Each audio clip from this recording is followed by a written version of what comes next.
بسم اللہ الرحمن الرحیم۔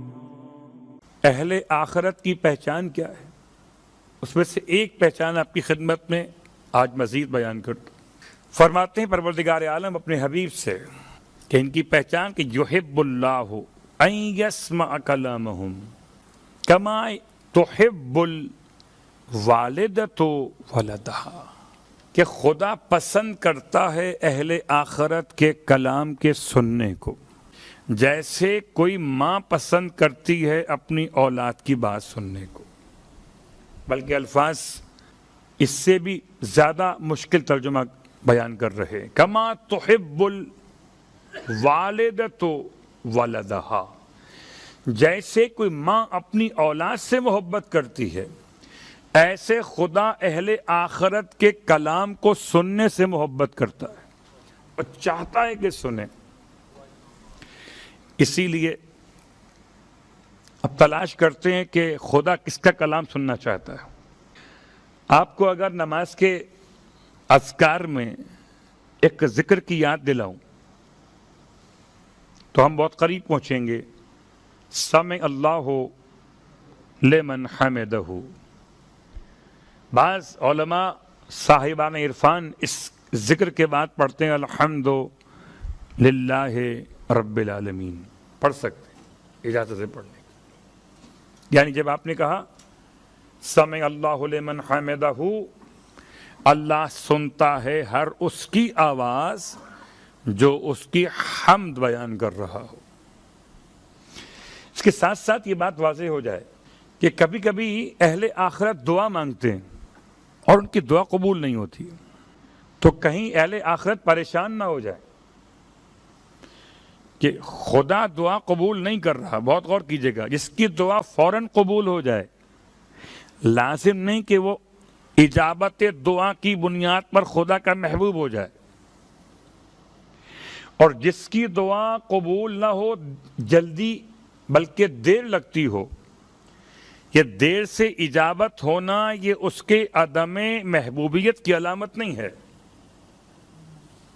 اس کا فیصلہ نہ میں کر سکتا ہوں نہ آپ کر سکتے، اس کا فیصلہ خود پروردگار عالم فرمائے گا کہ کس کی آواز کو سن کر اس کے لیے اجابت کو آسان کیا اور کس کی آواز کو سن کر اس کی اجابت کو لیٹ کیا۔ کیوں؟ اس لیے کہ کبھی کسی کی آواز بہت پروردگار کی بارگاہ میں ناپسندیدہ رہتی، تو خدا چاہتا ہے کہ اس کی نیکیوں کا بدلہ اس کی دعاؤں کی اجابت میں سے دے دیا جائے، تاکہ جب ہمارے پاس پہنچے تو اس کے دامن اعمال میں کوئی نیکی باقی نہ ہو۔ ادھر دعا مانگی قبول ہو گئی، اجابت دعا۔ اس کا مطلب نہیں ہے کہ انسان کی کوئی آواز میں اتنا حسن ہے کہ اللہ کو پسند آ گئی ہے، لیکن حدیث قدسی کے الفاظ کے اعتبار سے خدا کو سننا پسند ہے اہل آخرت کی آواز۔ اس کا مطلب کبھی اگر آپ کو کوئی نوحہ پسند آ جائے، منقبت پسند آ جائے، منقبت ہو، نوحہ ہو، یا کوئی کلام ہو یا کوئی تقریر ہو، آپ اس سے ایک بار، دو بار، تین بار سنتے ہیں تو بار بار سننا بتاتا ہے کہ پسندیدگی کی علامت ہے۔ تو خدا جب اہل آخرت کے کلام کو سننا پسند کرنے لگے تو چاہتا ہے کہ بار بار خدا کے بندے اس سے کلام کریں۔ اللہ اکبر، عجیب جملہ دیا، کما تحب الوالدۃ ولدہا، جیسے کوئی ماں اپنی اولاد سے محبت کرے ایسے خدا اپنے بندوں سے جو اہل آخرت ہیں ان کی آواز سے محبت کرتا ہے۔ اللہ اکبر۔ شاید آپ کو یاد ہو میں نے بیان کیا تھا آپ کی خدمت میں کہ سرکار سید الشہداء نے جب خدا کی بارگاہ میں مناجات کی ہے تو خدا نے جنت المعلی قبرستان میں جناب خدیجہ طاہرہ کی قبر کے نزدیک اپنے حسین کو جواب دیا ہے۔ تو خدا سننا چاہتا ہے آپ کی آواز کو۔ شاید اسی لیے معصوم نے فرمایا کہ دعا مانگتے رہیے چاہے قبول ہو یا قبول نہ ہو، کہ دعا مانگنا خود عبادت ہے۔ اس کے بعد ایک اور صفت اہل آخرت کی، ارشاد فرمائے پروردگار عالم کہ حبیب اہل آخرت کی ایک صفت ہے کہ الناس یموت مرتن واحدہ، لوگ مریں گے ایک دفعہ، اور اہل آخرت روز 70 بار مرتے ہیں۔ اہل دنیا جو ہیں وہ تو ایک بار مریں گے جب موت آئے گی، اور اہل آخرت روز 70 مرتبہ مرتے ہیں، جب اپنی خواہشات کو دباتے ہیں، جب اپنے نفس کو ذلیل کرتے ہیں، خدا کی اطاعت کی خاطر اپنی خواہشات پہ کنٹرول کرتے ہیں، تو اس کا مطلب ہر مرتبہ ایک موت ہوتی ہے۔ اللہ اکبر۔ اہل آخرت کی موت کیا ہے اور اہل دنیا کی موت کیا؟ اور جب بات موت کی آ گئی تو بہرحال موت تو آنی ہے، موت سے بچنے کے بعد بھی موت آنی ہے، موت سے ڈرنے کے بعد بھی موت آنی ہے، موت سے نہ بچیں تب بھی موت آنی ہے، موت سے نہ ڈریں تب بھی موت آنی ہے۔ تو موت تو آنی ہے، مسئلہ موت کا نہیں، مسئلہ تو موت کے بعد کا ہے۔ موت کے بعد کا مسئلہ کیا ہے؟ تو آپ کی خدمت میں ماہ رمضان کی پہلی شب سے کچھ باتیں بیان کر رہا ہوں، ان میں سے ایک بات سن لیجیے کہ قبر سے اٹھائے جانے کے بعد اب انسان کس کی بارگاہ میں گیا؟ اس کی بارگاہ میں گیا جو عالم الغیب والشہادہ، سب کچھ جانتا ہے، اور سب کچھ جاننے والے کی بارگاہ میں سب کے سامنے جانا، اولین اور آخرین کا مجھ، ان تمام کے درمیان کھڑے ہو کے انسان کے اعمال کا حساب۔ تو کل میں نے اشارہ کیا تھا اعراف کا مقام کیا ہے، آج ہے مرصاد کیا ہے، صراط اور مرصاد۔ قیامت کے موضوعات الگ الگ ہیں۔ صراط کیا ہے؟ صراط کا مطلب راستہ، صراط کا مطلب طریقہ، سلیقہ یا مسلک، چلنے کی جگہ۔ صراط کا مطلب دین، اسلام، ایمان۔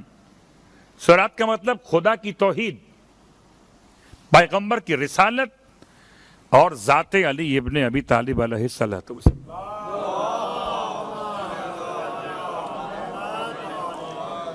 کہ جب صراط کے ساتھ مستقیم لگا ہوا ہو تو ان معانی میں استعمال ہوتا ہے،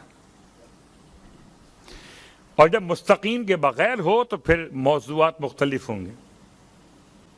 کہ کبھی کبھی شیطان کے راستے کو بھی صراط کہا گیا، تو راستے ٹیڑھی بھی تو ہوتے ہیں، راستے سیدھے بھی ہوتے ہیں، جو سیدھا راستہ ہے وہ علی کا راستہ ہے۔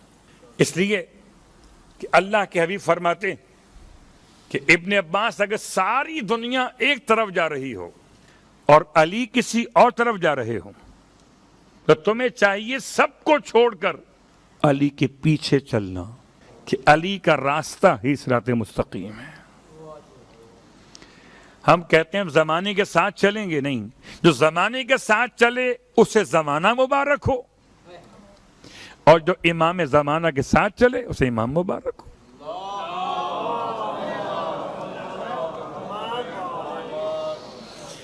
اور اگر بات سمجھ میں نہ آئے تو آپ کے لیے مثالیں بہت ساری موجود ہیں۔ تنے تنہا سردار کون؟ شیخ مظلوم کون؟ مظلوم کربلا کون؟ غریب الغربا کون؟ ان کا راستہ کیا تھا؟ اور اکثریت کا راستہ کیا تھا؟ وہ کہاں جا رہے تھے، یہ کہاں جا رہے تھے؟ تو لفظ صراط کا ترجمہ ہے راستہ۔ سب سے بہترین دعا اہدنا الصراط المستقیم۔ ہماری آپ کی تمام تر عبادتیں مقبول نہیں ہیں اگر نماز قبول نہیں ہے۔ اور عجیب بات ہے، اگر کوئی نماز کو کم حیثیت جانے اور اس کے بعد یہ خیال کرے کہ اسے مولا بخشوا دیں گے تو غلط فہمی ہے، اس کی خدمت میں عرض ہے کہ اپنی غلط فہمی کو دور کر لے۔ میں تو اپنے ہر نوجوان سے کہتا ہوں کہ خدا کے لیے مت جائیے خطیبوں کی باتوں پر، مت جائیے ذاکرین کے کلمات پر، کم از کم زیارت وارثہ ہی صحیح پڑھ لیجئے۔ اشہد انک قد اقمت الصلاۃ، میں گواہی دیتا ہوں با عبداللہ آپ نے نماز قائم کی۔ کیسے ہو سکتا ہے جس کا ماتم کروں وہ حسین نماز قائم کرے اور میں ماتم کر کے نماز کو برباد کروں؟ تو میرا ماتم تو مجھے حسین سے نہیں ملا پائے گا نا۔ کہ زیارت وارثہ میں امام نے یہ نہیں فرمایا کہ مولا حسین آپ نے ماتم قائم کیا، صلوات پڑھیں محمد وآلہ محمد، فرمایا ہے ماتم اظہار محبت ہے، ماتم سنت جناب زینب کبریٰ ہے، ماتم شعار مذہب آل محمد ہے، لیکن نماز طریق آل محمد ہے۔ اشہد انک قد اقمت الصلاۃ۔ تو بات ہو رہی ہے سرات کی، اور آپ سارے اعمال کو روک کے رکھیں ایک عمل کے اوپر، اس عمل کا نام ہے نماز۔ اور نماز نہیں ہو سکتی سورہ انا انزلنا کے بغیر، نماز ہو سکتی ہے سورہ کوثر کے بغیر، نماز ہو سکتی ہے سورہ فیل کے بغیر، نماز ہو سکتی ہے۔ قرآن کا وہ کون سا سورہ ہے جس کے بغیر نماز نہیں ہو سکتی؟ ایک ہی سورہ ہے، الحمد۔ اور الحمد کا لب لباب کیا ہے؟ ایک ہی دعا۔ آپ کے گھر میں کسی کا انتقال ہو جائے تب بھی ایک ہی دعا ہے، آپ کے گھر میں شادی ہو تب بھی ایک ہی دعا ہے، روزی ہو نہ ہو دعا ایک ہے۔ دعا کیا ہے؟ اہدنا الصراط المستقیم۔ تو ہم جب اٹھیں گے قیامت میں تو صراط مستقیم کیا ہوگی؟ روایات ہیں دو معصومین کے اعتبار سے، ایک اللہ کے حبیب اور ایک امام محمد باقر علیہ الصلوۃ والسلام کی بارگاہ۔ یہ صراط ایک پل ہے جو خدا نے بنایا جہنم کے اوپر۔ اس پل کی تعریف یہ ہے کہ بہت زیادہ باریک ہے، جیسے کہ بال باریک ہوتے ہیں، اور اتنا تیز جیسے تلوار کی دھار تیز ہوتی ہے، اور یہ جہنم کے اوپر ہے۔ اس کے اوپر سے گزر کے جانا ہوگا جنت میں۔ اور اس پل صراط پر بنی ہیں چیک پوسٹیں، ان کا نام مرصاد ہے، میم رے صاد الف دال۔ مرصاد نکلا رصد سے، رصد کہتے ہیں کمین گاہ کو، ہو سکتا ہے ریسرچ لیبارٹری کو بھی رصد گاہ کہا جاتا ہو، کمین گاہ، کہ جہاں کسی مقام پر انسان محفوظ ہو کے بند کمرے میں کوئی کام کرتا ہو۔ یا چیک پوسٹ کے معنی میں لیا گیا کہ جہاں سیکیورٹی اہلکار چھپ کے بیٹھتے ہو کہ کوئی اگر ایسا واقعہ ہو تو اسے کنٹرول کر سکے۔ یہ مرصاد ہے۔ مرصاد الگ ہے، صراط الگ ہے، یا دونوں ایک ہی معنی میں ہیں؟ کہ دونوں ایک معنی میں، ایک قول یہ بھی ہے، دوسرا قول کہ نہیں، صراط الگ ہے، مرصاد الگ ہے۔ صراط پر مرصاد بنا ہوا ہے۔ مرصاد 7 مقامات کا نام ہے۔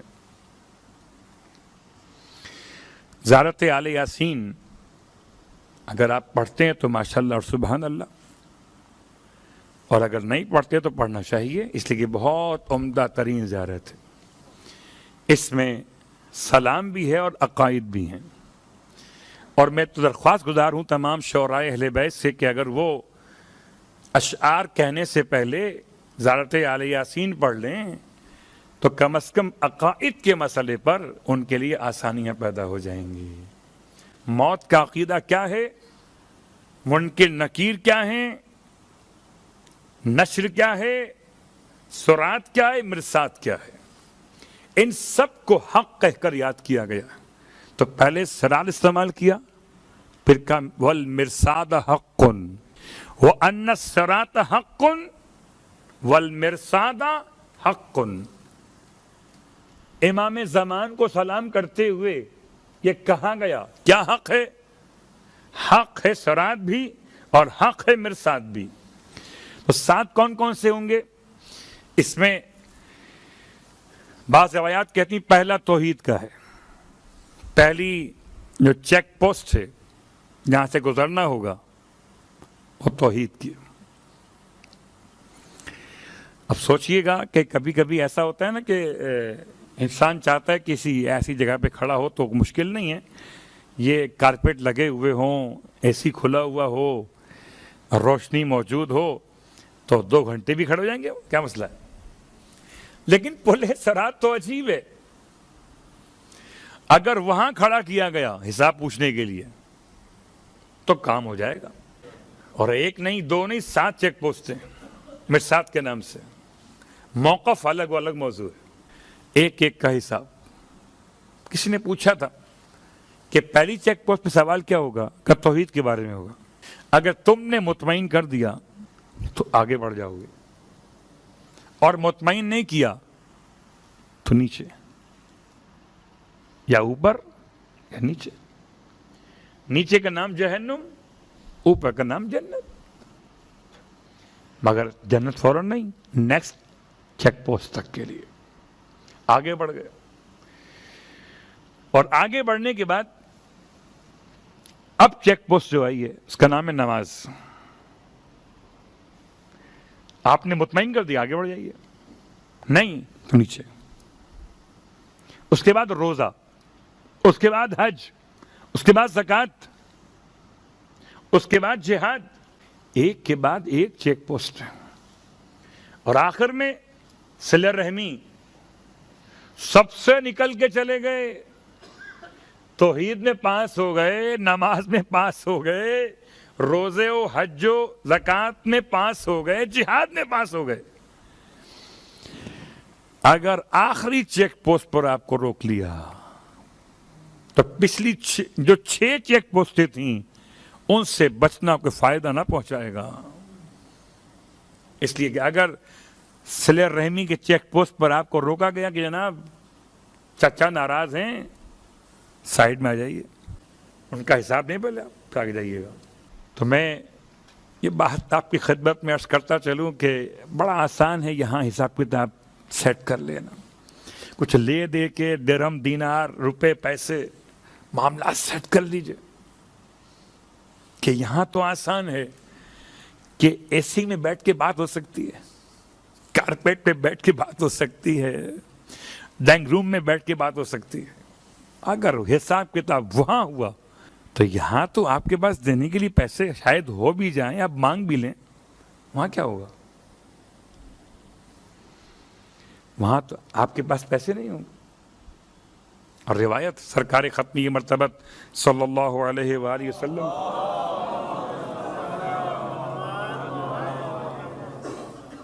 ارشاد فرماتے ہیں اگر کسی کا 1 روپیہ بھی آپ نے